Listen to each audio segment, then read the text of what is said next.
and welcome to Virtual Arts Productions' October edition of Good Talk, entitled The Politics of Horror. My name is Gret Menzies Gonzalez, and I'm the artistic director here at Virtual Arts. And in what promises to be a truly creeptastic episode, we're going to be talking with filmmakers Nick Basile and Joe Leone. These genius and award-winning scare creators will take us on a bone-chilling deep dive into how the horror genre is not always just about giving us a good shiver, but how it can also be a commentary on and a reflection of what's happening in the world around us. But first, to help you get in the right slightly on edge, but you're not entirely sure why frame of mind, let me start by showing you a piece from our first guest, Nick Basile's film called Dark.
I'm so honored to welcome Nick Basile to Good Talk.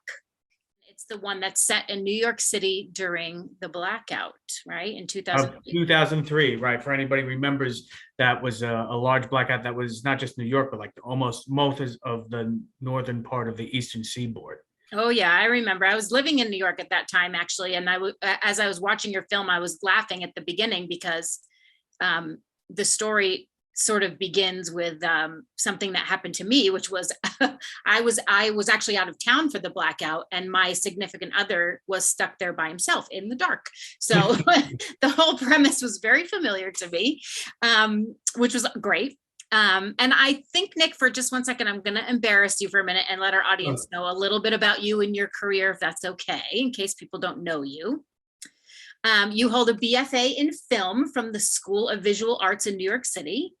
You're a producer, writer, and director of both film and live production shows.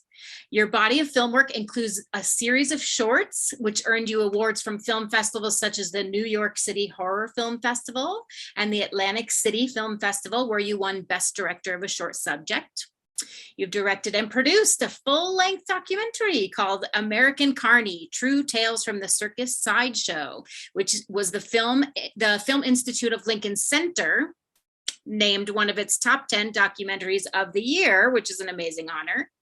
And Dark, the feature film we just got to see a little bit of, was nominated for Best Picture in the Oldenburg International Film Festival in Germany. So we're so happy that you're here to talk with us today, Nick, about all things horror.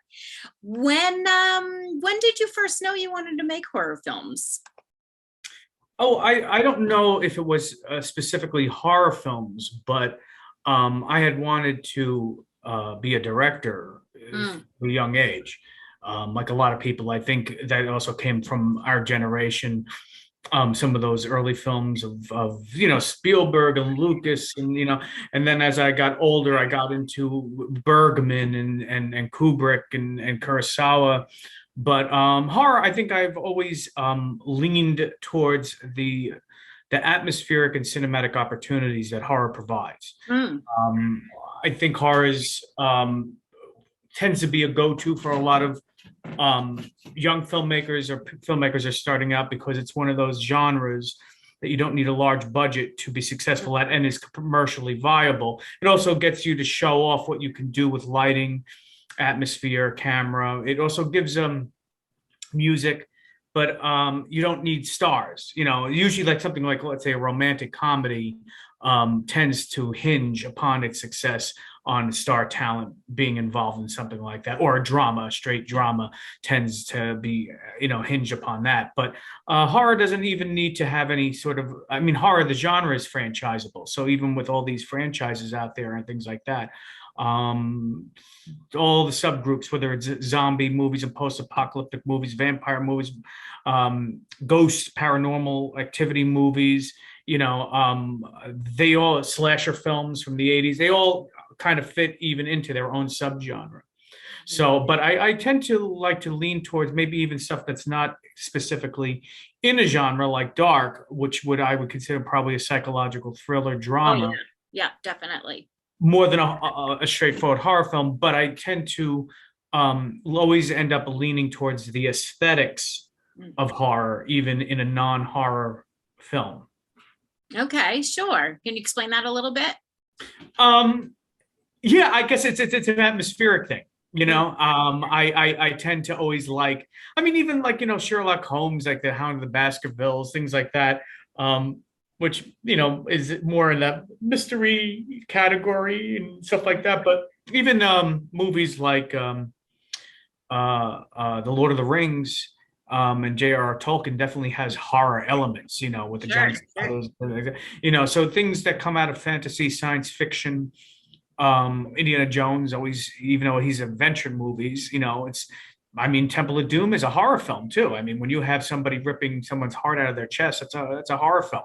Right. So I feel that, and Disney, I would even say put Disney in that category too, with the witch, on the cliff and turning into the old hag and Maleficent, and some of the scarier elements of Disney's film were definitely rooted in horror. I would even say that the transformation of Lampwick in Pinocchio, when he turns into a donkey and starts screaming and kicking, and Pinocchio watches this in horror, and you see the body transform into an animal as a shadow against the wall, is something like right out of Lon Chaney's The Wolfman, or anything as horrible that you would see maybe even in a Hitchcock film. Oh, absolutely. Absolutely. Disney isn't what first comes to mind when you think of horror, but when you frame it in that light, those moments are inspired. That's what grabbed us all as kids and made us feel terrified. I remember that Pinocchio moment feeling awful. Well, and I think that's what ingrains people also in a sort of Grimm's fairy tale, the horrible things that happen in a Grimm's fairy tale, and these moral tales, which that's the thing about horror films, that tend to be also very moralistic tales, for even though the accusations over years of them, certain films being corruptive, going all the way back to the Universal monster movies, afraid of kids being corrupted by EC Comics, which printed the Tales from the Crypt and the Vault of Horror and shock suspense stories. They thought, comic books were going to make kids, young boys, into deranged, killers. But they tend to be based in a very moralistic and often sometimes, almost Christian puritanical foundation, which you can see in the slasher flick genre, where any teenager who engages in premarital sex is usually the one who brings the ire of this avenging force. Right. Right, like a Krampus type of character. Sure. So it does sound like this is something that you've enjoyed, at least, and maybe studied since you were a kid. Yeah, I always was into the Universal monsters. That was, and if I'll just give you a little. Please do a fashion show. So, the Universal monsters, to me, that was original kind of connected world franchise, where we're talking about franchises now with connected worlds. it really unofficially started with the 1925 The Phantom of the Opera, with Lon Chaney Sr. But then really the first one, 1931's Dracula, directed by Todd Browning, which brought in Bela Lugosi. And the same year was James Whale Frankenstein that year. Based on the success of that, then they continued on with Boris Karloff in The Mummy, Claude Rains as the Invisible Man, Lon Chaney Jr. as the Wolf Man, finally up to 1956 with The Creature from the Black Lagoon. And amongst that, they started to have their crossovers where you had Frankenstein meets the Wolfman, or Son of Frankenstein, or Dracula's daughter, and they basically, squeezed everything out of it until, like they're doing today with the superhero films. Right.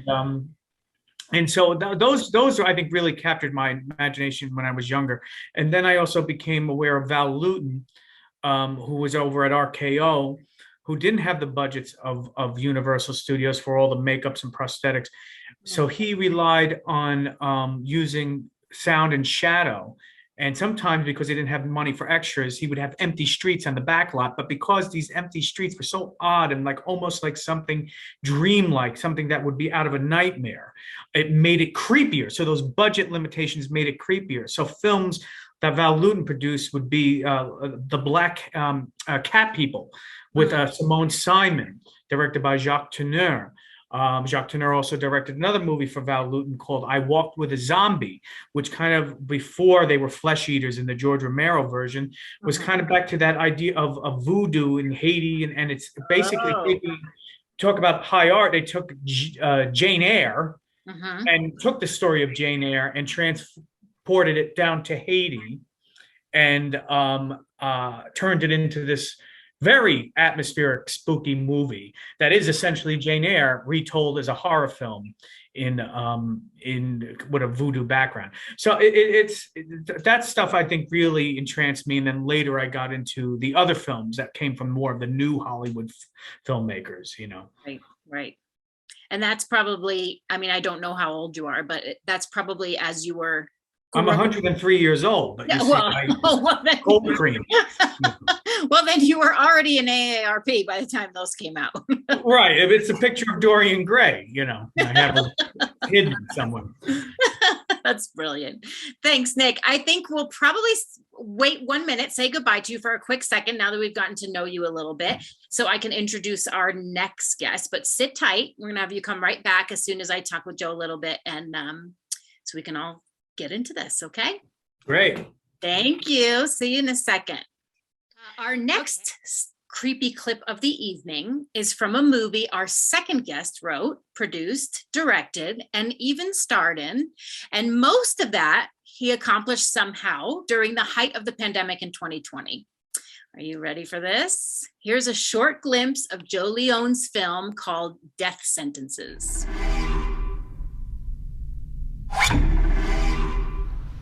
Yeah, I have a few ideas for the ending. Nothing concrete. Probably have to lose my mind a little before I can think of anything halfway decent. You need a hand? No, I got it. If you don't tell me about your books, I will throw the rest of this poultry out to the damn wolves. I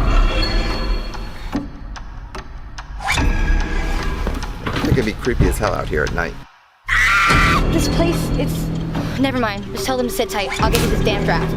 Hey there, girl. Why don't you just send it in as is to meet the deadline, and then that'll buy you some time so you can come up with your own ending in the meantime.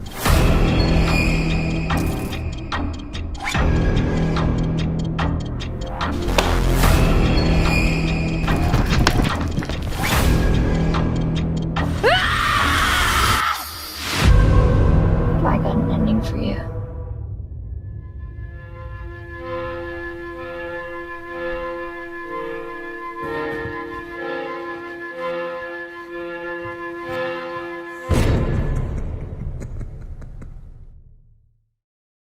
I have an ending for you. Woo, Joe.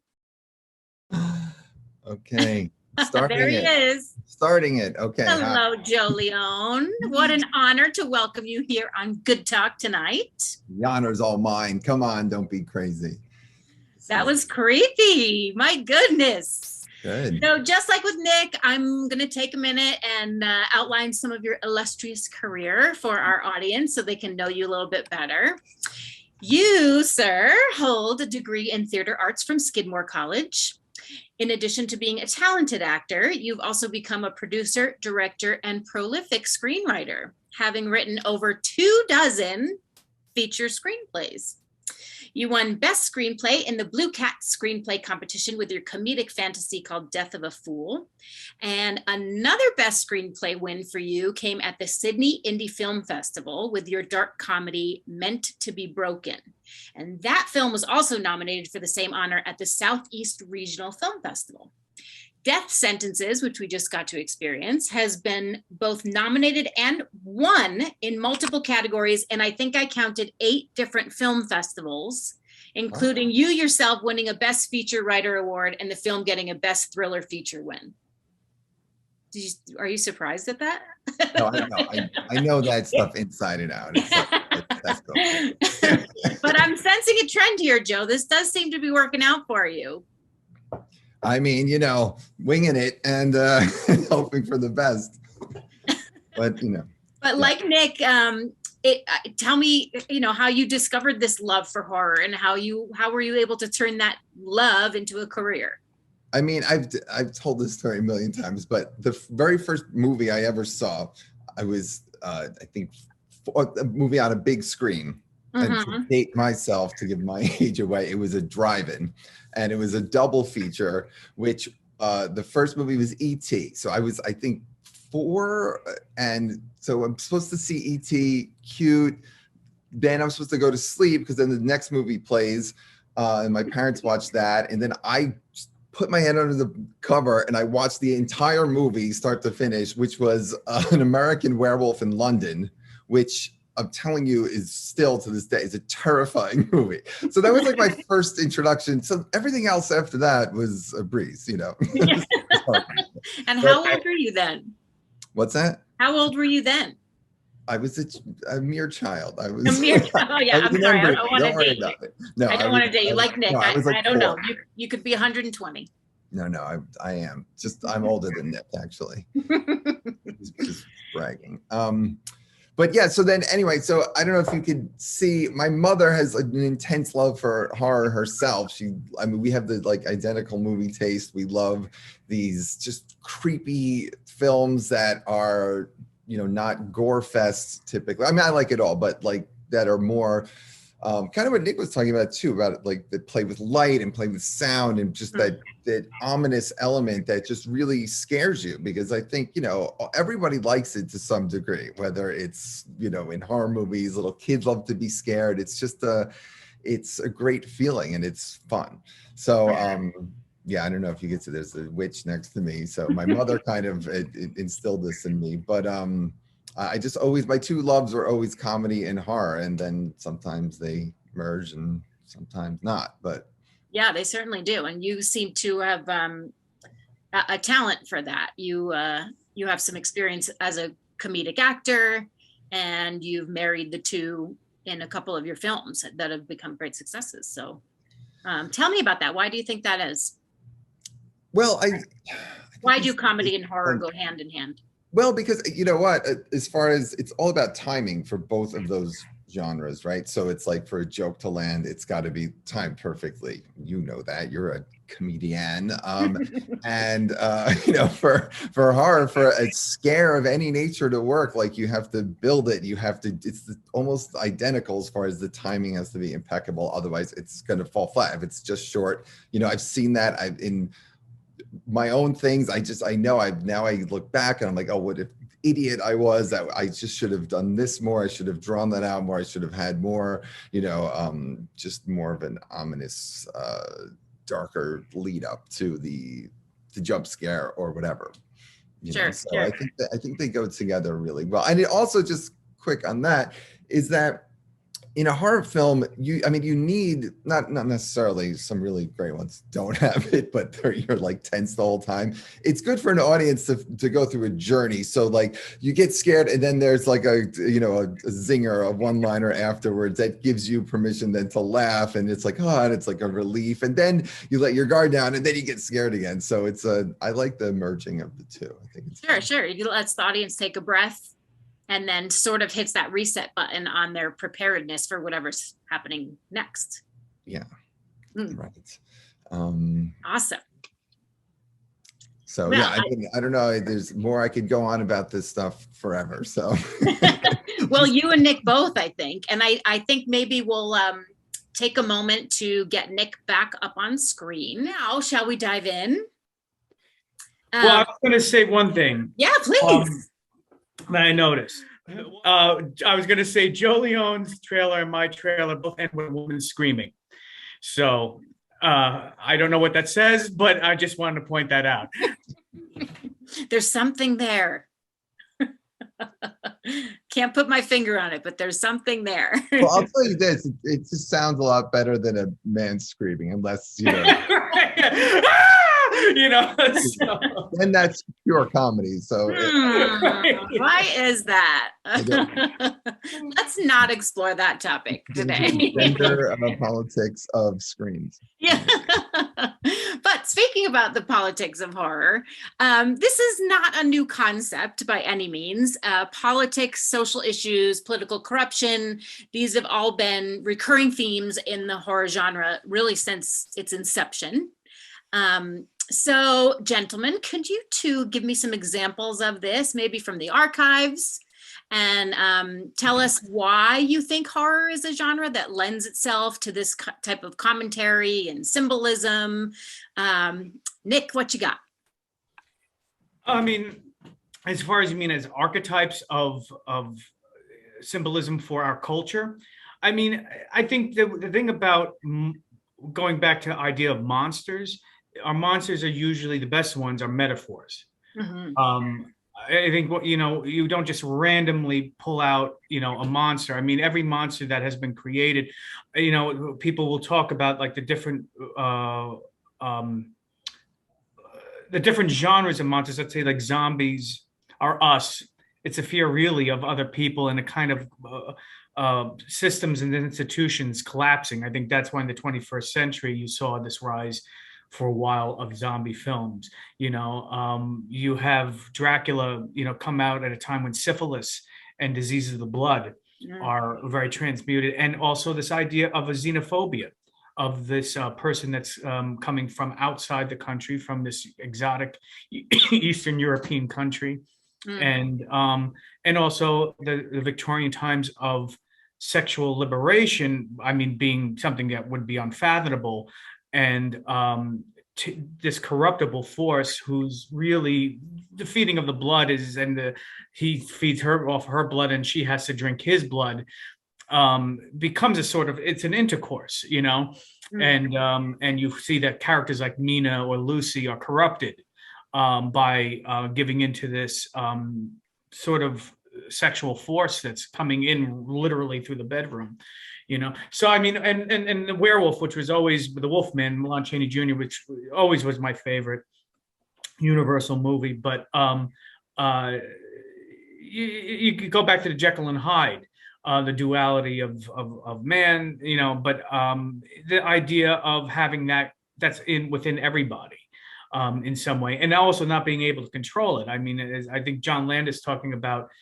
Joe Leone mentioned American Werewolf in London, said that, you kind of feel bad for the Wolfman. He's a tragic figure. He's a guy who can't help it. He's sort of a person with cancer, but instead of the cancer killing him, it's killing everybody around him, right.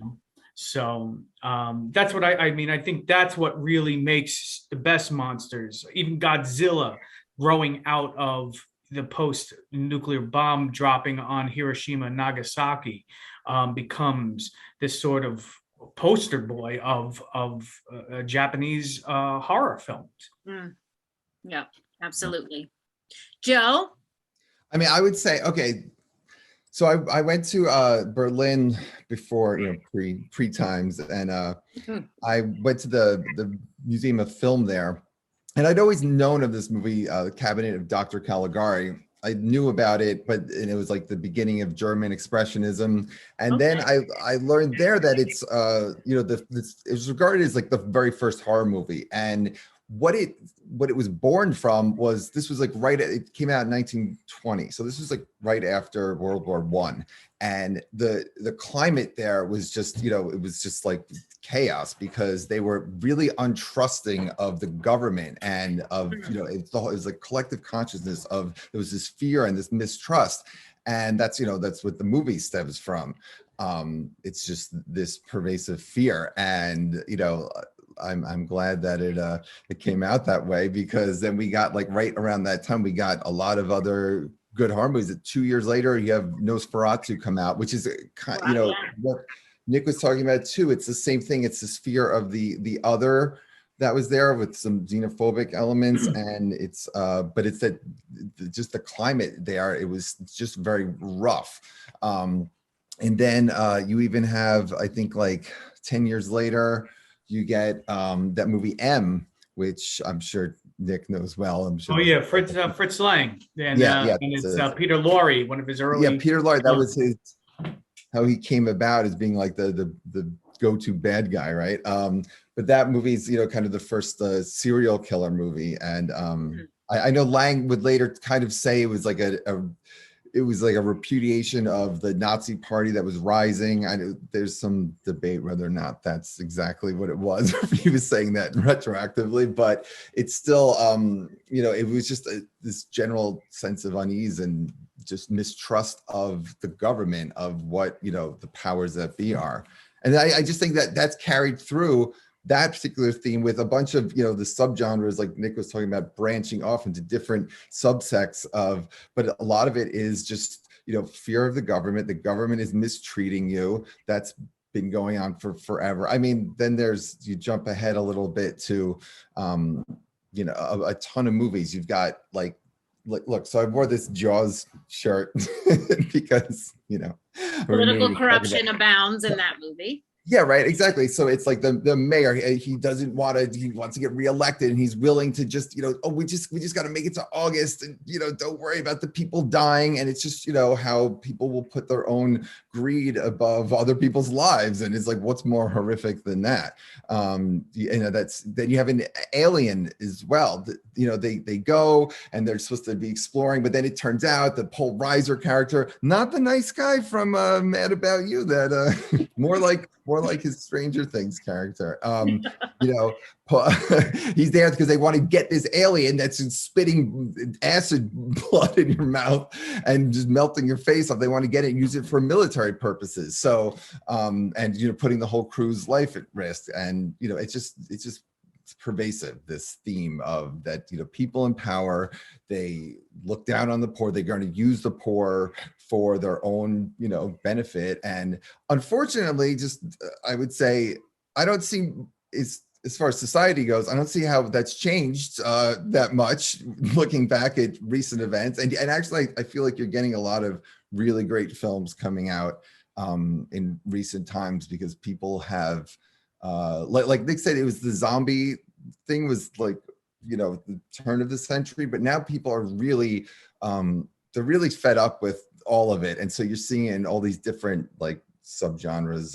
We'll talk about Jordan Peele later if you want. I don't know, but I think so. My guy, and there's just so much of his stuff and that's another merging of comedy and horror. But I mean, he's just got his thumb right on the pulse of what's going on. No, agreed completely. And I admit, it's interesting for me to hear some of these, like I said, from the archives kind of references, because I admit my actual personal knowledge of the history of horror films is severely lacking. So I appreciate that it is not with you guys, but I do have a little bit of experience with the psychology of horror. One of my many acting gigs living in Las Vegas. I don't know if you guys can see, but I was an actor in a horror themed attraction at in Las Vegas at Madame Tussauds Wax Museum. And we would shut the entire museum down in the evenings in October and do a haunted house where they walked through the entire museum in the dark. And then we had actors, sporadically within the wax figures. You never knew which one was real, which one wasn't. But we also had an attraction that went year round and was just sort of a walk-through maze. And it was staffed and run by all trained actors. Our training was definitely intensive. It was very much about using our own physicality and responding and to the guest and to the other people who were on your team that day. Maybe if I'm fairly short, if you know me, know that I'm fairly short. And then if I was paired that day with a very tall person, we would sort of team up on different levels or different volumes and playing with light and timing and all the things that we talked about before. So I feel like I did get to learn I got a really in-depth education about the intricacies of how people experience fear and how personal that is. And, funnily enough, some of the people who would get the most successful scares in there were comedic actors, people I knew as comedic actors and as improv type actors, because they could go with it. They could read instantly what is going to scare this person. I mean, the whole thing was maybe 3 minutes long at the most, but in that 3 minutes, they were able to gauge and adjust and really reach that person's fear, just in that time. So, learning how to elicit an authentic scare was pretty awesome. So I read a quote recently from an author and political commentator named Anna Marie Cox, and she says, "Horror is almost inherently political. Tell me what you're afraid of, and I'll tell you who you are." So as our society has evolved politically and otherwise, socially, and how do you guys think the political themes reflected in our horror films have mirrored that change? How has what scares us changed as our society has evolved? What's stayed the same?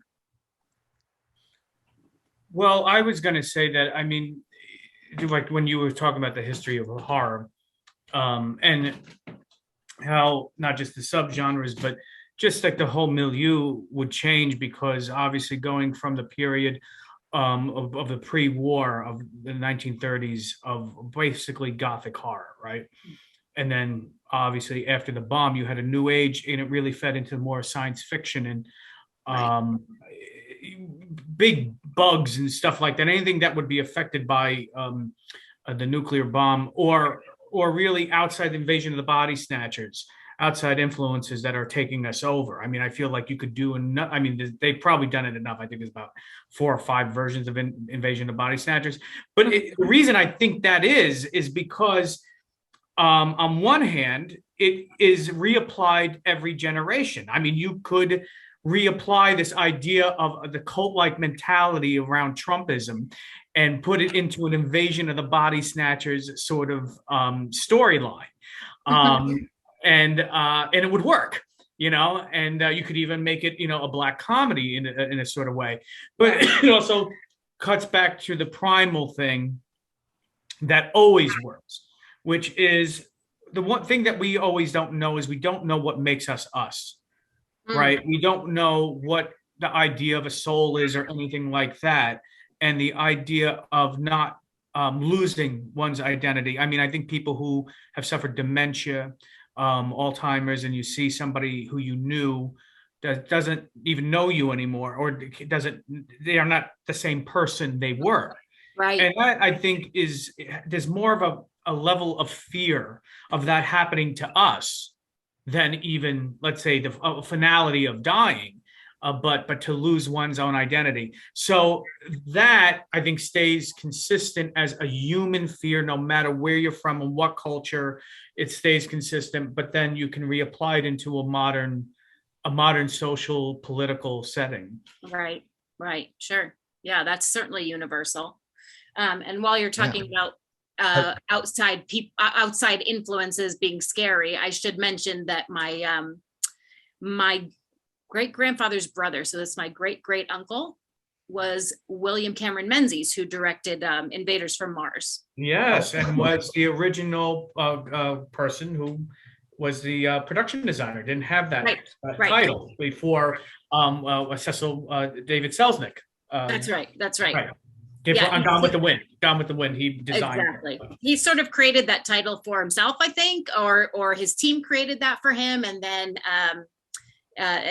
they were initially called art directors or something like that, and then became the production designers. So I have a sort of a genetic tie to some of this stuff. But Joe, I think you're about to say something. Well, I was just say like something that's kind of universal and has been consistent is there's an H.P. Lovecraft quote that I love that I put in the beginning of one of my movies, which is the oldest emotion is fear and the greatest fear is fear of the unknown. So it's like that, it's just not knowing, kind of what Nick was saying too. It's just like when you don't know what's coming, when you see that's why like a movie can lose its potency when you see once the creature's revealed, the horror's revealed, then it can lose its potency. And so the more you see it, the less scary it is, because now you know what it is. Oh, I know there's this weakness, you can stick it in this thing here. So anyway, so like when you have an unknown element, it's it's terrifying. But I was just going to say prior that, right now, a lot of, in all film and all arts, you're getting marginalized people are getting their voices out now, which is like amazing because it's like about effing time, right? So, but I would say it's, like I was saying, Jordan Peele, like the movie Us, which I just blew me away. And it's just, about how these just people, and this is how Americans, this is how they're treated, and this is just what's going on. How the Black community is kind of tethered to this white community. They have the parallel characters, and that even he's in that movie. He in the beginning, you see he references, he's got these VHS tapes, and one of them is Chud, which is a movie that I love from my childhood, which stands for Cannibalistic Humanoid Underground Dwellers. And wow, all living under New York City, down in Greenwich Village. City, right? And it was like, oh, these monsters are down there. But then it turns out at the end that they're not. That's the acronym. I forget what it actually stands for, but it's not that they're these monsters. They're homeless people, and there's been poison and like chemicals coming into their, their food system, and that's what's turning them into this. And just the other thing I was gonna say quick, my mind's eye. Just bear with my ADD, my horror ADD.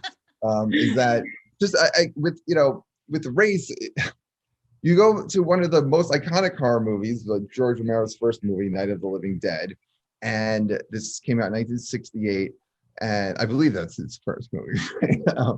And it came out in 68, and the main character, the actor, what's his name, Dwayne Jones, it was the first time you had a Black actor playing the leading man, and he's the one who's like smart and uses his head the whole time, and he, like, everyone else is dying from doing dumb stuff, and he survives the whole thing. And then at the end of the movie, spoiler alert, he comes out and it's like they're safe and the police shoot him. Now it's like, I'm sorry, but if that theme is not relevant in the last year that we've experienced, unfortunately, like, so some things are just universal, and there's still fears and things that we have to keep addressing, and people need to know about them. Sure. And it's interesting to hear you both say that it seems like things actually do stay more the same. I mean, the subject matter may evolve, or the topic may evolve, but the underlying theme is pretty universal. Yeah. I mean, I just, again, like, it's, again, this fear of the unknown, fear of being in Outcast. I saw a really great movie on Shudder recently called Spiral. Not the Chris Rock one. I know that just came out, but this one is about a gay couple that moved to this from the city, or whatever city they're from, and they move to the suburbs, and they just want to have like a nice cozy little life, and then the neighbors are like, it's like a satanic cult that's like specifically designed to like torture and kill and remove and scare away gay people. So that's a great flick. You should check out. The highly political. Sounds like. Well, I think that the more of the modern filmmakers, I mean, were obviously influenced by that new Hollywood, which was Romero was definitely part of that 1968. Then you see from those guys, from Tobe Hooper and Wes Craven, David Cronenberg, John Carpenter, movies like They Live, which is more science fiction, but still has horror elements, were much more overtly anti-Reagan, much more overtly political and critiquing, and I think this generation has taken it to another level, because at the same time, there's things that were, I guess you could count as progressive, but then you look at it today and you say, well, it's got these other issues going on in there, but it keeps on building off of that, so it's interesting that I think a lot of those influences, definitely from Jordan Peele, comes from Spielberg, Romero, Carpenter, Craven, a lot of those you see evidence. Cronenberg for sure, right? He's also that movie Videodrome, and it's about there's the TV station, they're showing these like really graphic images, and James Woods is like the director of the station, so he gets it, and he's like, oh, this is it. Now the viewership is up, and then they're actually like really doing these things and killing people, but he's like, the greed is there, and it's just like a very overt way of showing like people in charge don't care. It's all about the bottom line to them, and it's very Trumpy. Okay, just I mean, what's interesting about that is Videodrome was before. I mean, people think about videotapes. He was receiving videotapes with a strange channel, or they were getting the stuff in, and they couldn't figure out where it was coming from, where it was being broadcast out of. And today you have the internet and the idea of very dark stuff being on the internet. You know what I mean? There always was the lure of snuff films and things like that. You thought of people going into these dingy places to find this stuff, but now anybody. Oh yeah. Find almost any video of whatever it is, whether it's real or not, on the internet. And some of the stuff that if you put in certain searches, you could find pretty insane things that would, make Cronenberg look like Disney. So, but that's what it's interesting that he tapped into that before there was an internet. Yeah. Yeah, very true. And now it's like you said, just extremely accessible, excessively accessible. Some of I think the zombie thing was a little too prescient, because right after the zombie boom was when like the whole country, basically world, turned into zombies with these things like it's like where it's within reach of every human that own crime. Yeah, you're absolutely right. You're absolutely right. There's got to be a new subversion of the zombie. I wrote a script recently that's kind of about how like social media just spawns this id that is a collective id, and then it takes shape in the form of these like creatures called the Wrigley's. Anyway, that's another conversation. But I just, it's just like that's just ripe fruit right now. It's just absolutely. I mean, why not talk about it right now? How have these themes and the things happening around you influenced what you're currently working on, or have they? Nick? Well, I mean, I don't know if you want, I mean, for me, I've always been interested in stuff that, well, I think part of the reason, one is it's just where my mind usually goes, but two is sort of because it takes so long. If something could be in development for years, and I have projects in development for years, trying to jump on the thing that's going to be kind of current is kind of hard to do. By the time you do it, it's no longer current. Right.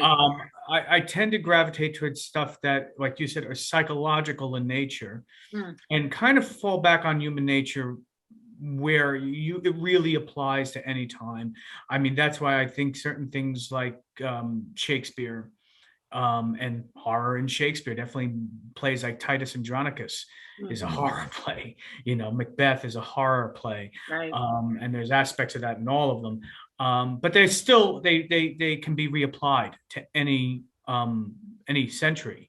And the Greek tragedies are that way as well. So I'm leaning in that direction with what I've been working on recently. You know. No, absolutely. Unless you're creating something that can be made in an instant, you know, I mean, obviously social media, Joe, is not going anywhere. So it sounds like even if it did take you a while to produce what you're working on, it would still be relevant. Right. Now, there's two things. This is a great segue because like the first movie I ever made, which is not winning any awards, is called Parched. And basically it's just about how the water's polluted and these kids drink it and they go nuts. But the underlying theme of it is just that like the water's getting polluted. That was 2017. Then I did a Parched 2. And then that's about the social media influencer. And that one's more about like how the personal greed and how people are just getting so, you know, narcissistic.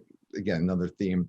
But then and then I was like, all right, I'm done with that. I like you said, I like to gravitate towards, you know, like these darker, more creepy, I like more ghost supernatural stuff, but I'm like, I still can't let it go. So I'm doing and shooting in March, Parched 3, which is about the ocean being polluted. And, you know, it's a horror comedy as well, but it's just like, I'm sorry. It's just like every year it gets hotter and hotter and the tides are rising. So like this issue is not going anywhere. And then you got to do the third one could be called Quenched.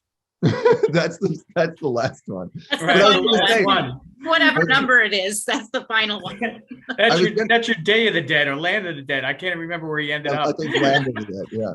But this is the segue. It was just that one of my favorite, and you know, these are movies that can be made in very quickly because they're found footage, so I can just bang them out.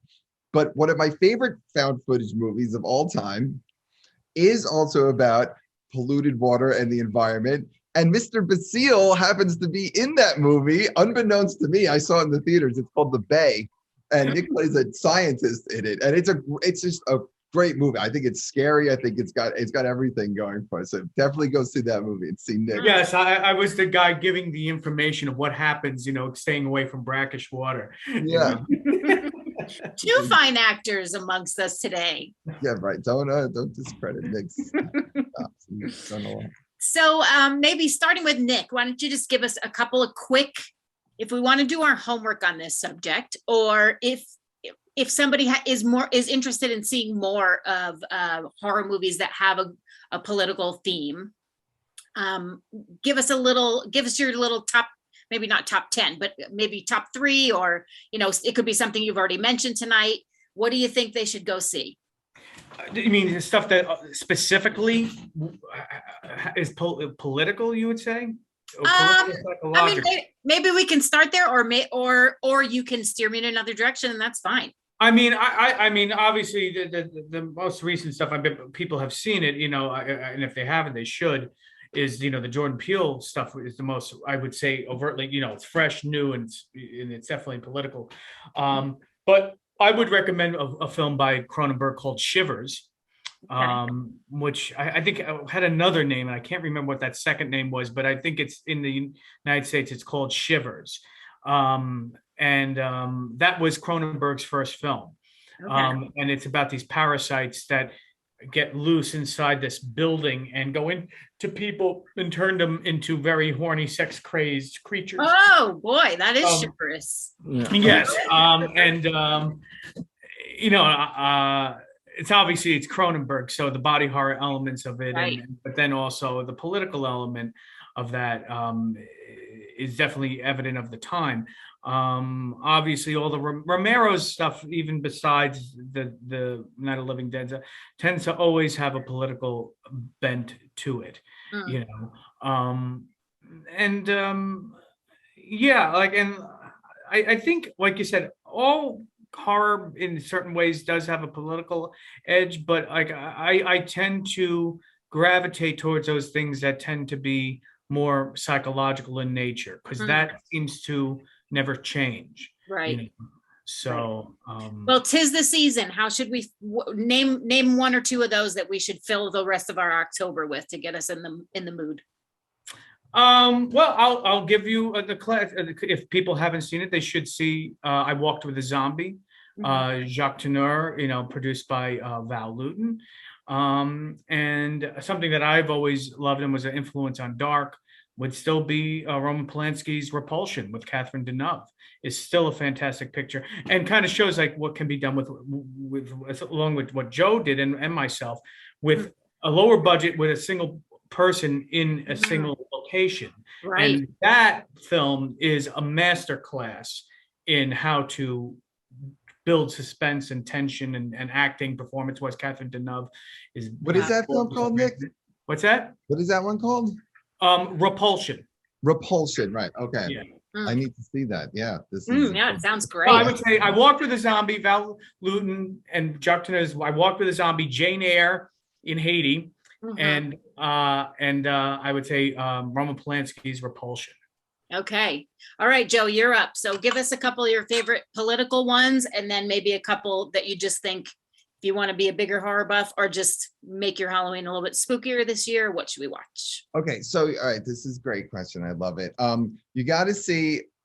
All right, so we didn't talk about Dario Argento, who's this Italian director who did horror. And I'm not like I like his stuff, whatever. He has a movie Suspiria that if you've seen, they did a remake of, which typically horror remakes are just trash. But this movie, I think, is superlative. I think it was so well done. It takes the same story of this girl. She's a dancer, and it's run by witches, the place, but it puts it the backdrop of like with essentially post-Nazism, and they're like, and it's kind of likens it to the Nazis, and it's super political. A lot of it's over my head. I've read some reviews about it. It's a phenomenal movie all around. It's got some really scary imagery in it, and just as far as politics go, it's just smart and it's great. Watch that. Okay. Another, yeah, I won't get into the classic stuff. We talked about Cronenberg and all those people enough. But the movie I just saw recently that I loved, which was more of it's a super simple, very indie movie. Almost, it's one location. It's about like these frontiers people, and it's a very feminist movie. It's a main character. It's just about what she's like. She's trapped there, and it's like the wind, and then the husband comes and goes, and all this weird stuff is going on. And it's, again, this way I need to like see it again. I need to read more about it, but it's a really great like character. It's a fallible woman. She's she's the main character, and it's just her story, and it's so powerful, this movie, and it actually scared me a little bit too, because I fall asleep to horror movies basically every night. I don't get scared, but that movie scared me. And then I'll just say two more. I know whatever. What's the name of that one, Joe? The Wind, and that's The Wind. It was called The Wind. Okay. Yeah, that's streaming somewhere. One of the it's streaming, so it's free if you get that stuff, or I'm sure you steal from someone's that you love, gives you their password. The other one that I have to mention is Dark and the Wicked, which is just one of the most frightening movies I've seen in a long time. And I think that the politics there is, it's really a story about elder care and and it's got some of that element of the dementia and losing your mind and like the fear of that is, terrifying to me. Like most should be to everyone, but it's also not just about that. It's also about how we treat our elders, and it's like a lot of horror movies in general don't really deal with that. Maybe some dramas do, but they're very ham-fisted. This was like you kind of had to reach to get that from this movie. And Dark and the Wicked, I 100% recommend that. And then the last thing I'll talk about, because I'll go all night, is my favorite movie of the year is Lamb, which is A24 released it. It's an Icelandic movie. It's out in theaters now still, probably just for a little bit, but this movie is it's billed as a horror movie, and the studio, they did with it, they pushed it as horror because they want the horror audience to come. It's not really a horror movie in the classical sense. And the director even said it's a family drama with some supernatural elements. But I will say this, that the politics there are about what we consider like our offspring, what is ours, how we, about, it's like adoption, it's about abortion, it's about all these things. None of these things are ever discussed. It's just, that's what it is. I'll just spoil it. It's not, it happens in the first act, so it's not a spoil. Yeah. They tend, this couple, they tend to the sheep. They've had some, I guess, miscarriages or children that have died. So you see the graveyard. There's like 10 words spoken in the whole movie. It's just like very atmospheric, and it's very, it's all visual. Anyway, so one of the sheep gives birth and comes out. It's a human's body with a sheep head and like a little hook. And so this movie freaked me out, shocked me, and had one of the most images that, like, I literally, my jaw dropped, but I saw it in the theater on the first day because I knew I was going to love it. And you have to see this movie. There's a lot of political themes and a lot of things, but like broad ones, not just like they live like, yeah, Reagan, like, oh, the government is controlling us. It's like folklore. Great film. I'm done. I love it. I love it. Well, gentlemen, this has been amazing. What a fantastic duo to talk with tonight about all of this.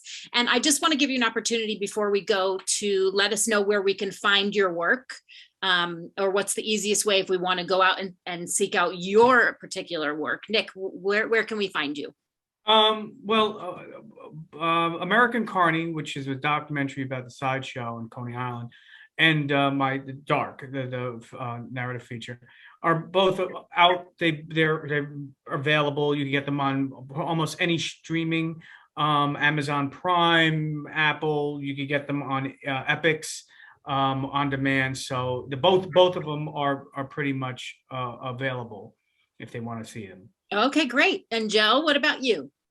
So basically all of my film, I think there's like 5 right now that are all on Amazon. So you could just, some you could stream, some you have to pay for. All I ask is this, and then Death Sentence is on Tubi, so that's free. So it.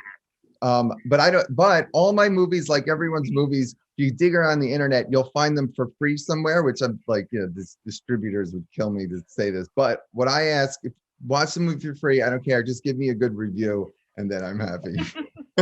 Gotta get something out of those underground streams, right? I'll bite it, and but everything is Amazon and a couple other channels. Okay, good.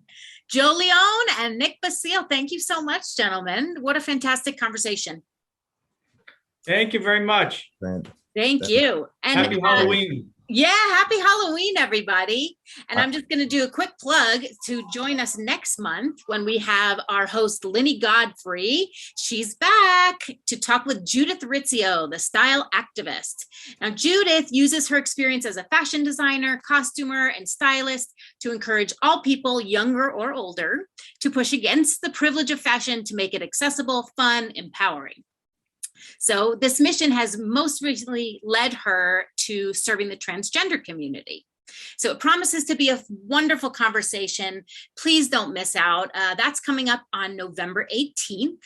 And check out our Indiegogo campaign. We're still raising some funds for our 2021 to 2022 season. If you liked Good Talk and you like virtual theater, please check it out at igg.me/virtual arts. I'll say it one more time, just in case. igg.me/virtual arts. And I'll throw that in the chat. That's where you can buy tickets to become a season ticket holder, make a contribution, learn more about our upcoming season. And so thanks again to all of our guests, Joe Leone and Nick Basile. And thanks to our audience who joined us live, or if you've joined us via stream, thank you so, so much. We appreciate all of you. I'm Gret Menzies Gonzalez, and this truly has been a good talk. Happy Halloween, everybody.